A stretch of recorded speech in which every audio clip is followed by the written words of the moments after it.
Hey, good morning, everybody. Jay Pinkowitz here, and I've been asked to talk a little bit about competition. How do we compete in our marketplaces? How do we make sure that we're number one?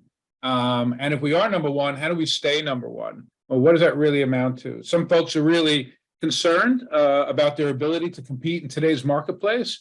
And one thing I can assure you is you have the ability to compete in today's marketplace. The question is, are you willing to put in the time and effort to do it? You know, one of the things I've talked about for many, many years is what I like to call a destination location. And how would you define yourself as being a destination location? Why should somebody drive 20 miles out of their way to come to you? Because in that 20 miles, they might pass 5, 6, 8, 10 other places where they can go and get very similar services. So I always think it's very important at our staff meetings to really define that destination location, to ask ourselves, what are we doing that's special? What are we doing that's really different? It's not, hey, we're nice, we have good customer service, we have good technology, we have a nice frame selection. You know, it's not, everybody does. Anybody could say those things. What are the things that you can say that are really special and unique to you? I always like to refer to the hospitality industry when developing myself as a destination location, because God knows there's plenty of restaurants to go eat at, right?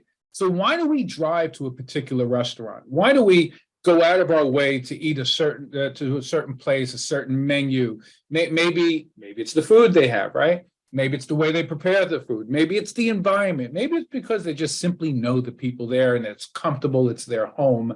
When they go in, they feel really comfortable there. So you really have to ask yourself, what reasons are you giving folks to drive 20 miles out of the way? Another thing that I love to talk about is community involvement. When I had my own practice, I was very involved with the Kiwanis.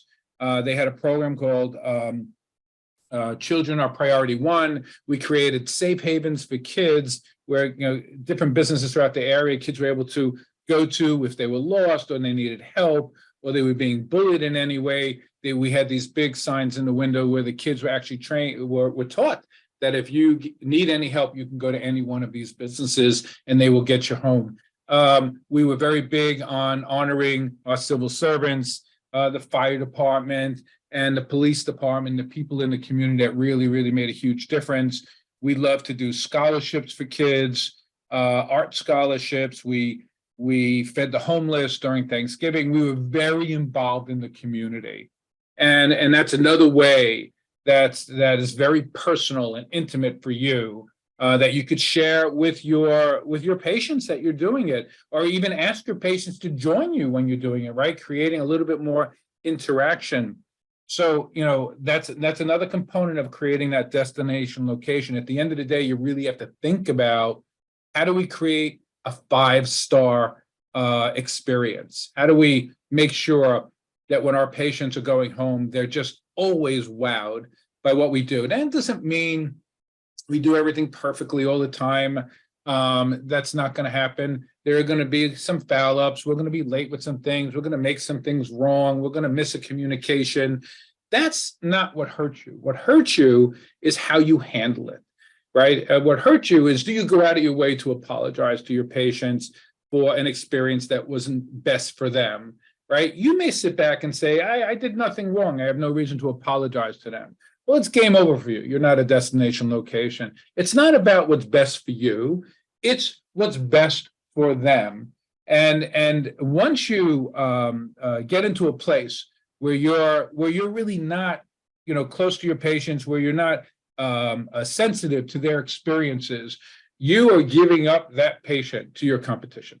That's ultimately what you end up happening. So, I always like the term purveyor of fine eyewear. It's a statement. It's not like we have good eyeglasses.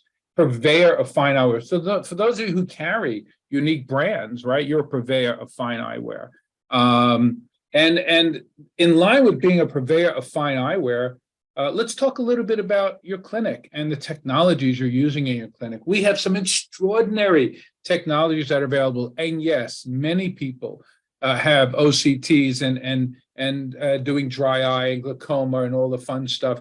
But you need to talk it up. You need to toot your own horn. You need to talk about patients that have come to you that had difficulties and how you really made them happy. and how satisfied they are. Social proof is a very, very strong statement about being a destination location. But even to the extent of what an OCT, where did it come from? Where does technology come from? You think about, what came from Scotland, from an engineer whose son lost his eyesight and who was, so fret by what took place that this engineer in his garage developed, one of the first instruments that everybody has today, right? Everybody has this technology today. When you say to a patient, hey, I'm so excited, and I love to use the word excited. When you say to a patient, I'm so excited that we have this fantastic technology, and let me tell you a little bit about it, and you tell them the story about the designer, the engineer who developed this technology because his son lost his eyesight. Now we can make sure that other people don't lose their eyesight. Wow. I mean, that's just, grand slam home run stuff, right? So another component of understanding a destination location is really asking 3 words. It takes 3 words to become a destination location. Ask your patients, are you happy? Are you happy with everything we've done for you today? Is there anything else you would have loved us to do? Is there something special you need, right? Because that's really catering to your patient. Instead of they come in, you say, okay, sit down, fill out this form, wait here, I'll call you when I'm ready. Then you bring them to your pretest, and they ask more questions and health questionnaires, and then you sit them in an exam room and tell them to wait for the doctor. Or you might dilate them and tell them to wait in a back waiting room where nobody wants to be, and then the doctor takes them back. That's patient abuse. You're literally victimizing your patients. That's not a special experience for somebody. That's an abusive experience from my perspective. But how do you change up that experience? Do you walk around the waiting area and say, hey, can I get you a bottle of water? What, do you know where the restrooms are? Are your restrooms clean? Or is it something you'd be embarrassed with? All of these are pieces of the puzzle that position you to be an extraordinary competitor, right? Because not everybody's going to take the time to do all the things we just discussed in just a few minutes, right? And it's not that it's easy, because it's not easy. And that's why I started out by saying, are you willing to do what it takes to be a good competitor? When I joined my partner, Dr. Stadlin, back in 1995, he had said to me, what are we going to do to compete? It was actually one of the first questions he ever asked me. And we, in our marketplace in Astoria, Queens, which is Western Queens, is a walking community. You walk 2 blocks to the right, 2 blocks to the left. There was 13 of us. So in 10 minutes, you can go banging on the doors of 13 different practices offering 2 for $99, free eye exams, designer products, non-designer products. It was everything and anything you could imagine. It was an extraordinary, hyper-competitive marketplace. My answer to Dr. Stadlin back then, and my answer in consulting for all these years, has always been the same. We're not going to compete with them. We're going to make them compete with us. When they're trying to figure out what we're doing, I'm going to let them see me from the behind. They're not going to see me from the front. They could follow me. So, we took the high road of how to handle anything. If patient had a complaint, patient wasn't happy with their glasses, sure, no problem, we changed them. We didn't give them a hard time and give them reasons why we couldn't do what they wanted. We always found the reasons to do what was necessary to make that patient happy.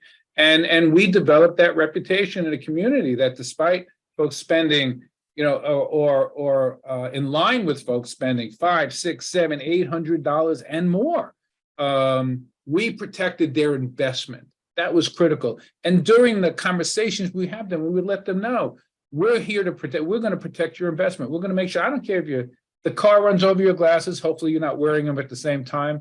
I don't care if your dog eats them. I don't care if your kid rips them apart. I'm going to take care of your glasses. And I'm not going to charge you for a whole new pair of glasses. I'm just going to cover them for you. We put out something called the WOW Unconditional Guarantee. And we called it a guarantee instead of a warranty, because warranty is kind of like a lukewarm, maybe we'll cover it, maybe we won't.